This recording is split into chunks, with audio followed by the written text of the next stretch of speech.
How did I build these ones? Easy. You have a wooden box, then you 3D print a cable gland and a pipe gland, and then you screw it onto the glue wooden box. Let's see the 3D print templates. Let's see the templates for that. Okay, you have the box. Actually, when I make flat cable spreaders next time, I use a wooden box. It is just a piece of wood.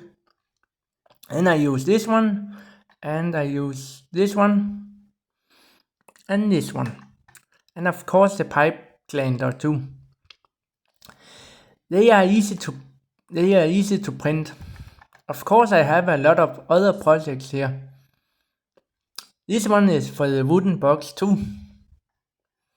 This one is a Pelton wheel spoon. This is a clamping for the pipes on the flat cable spreader.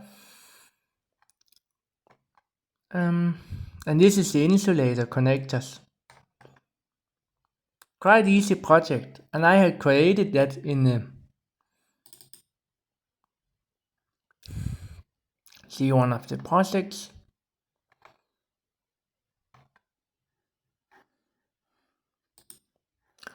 Or you see actually the pipe blend is actually funny,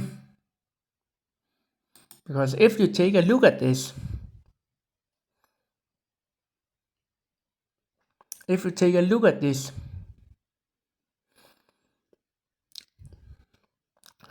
you will actually see it is a quite easy arrangement. You have 3 circles, and these 3 circles you connect into a pipe lighting structure.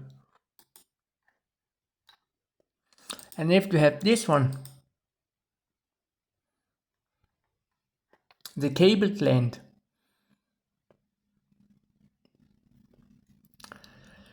it is even easier to create. Remember the screw holes in it for fastening it to the wooden box, and you use two oval pieces, a hollow and a solid. Then you have a cable gland for a flat cable spreader.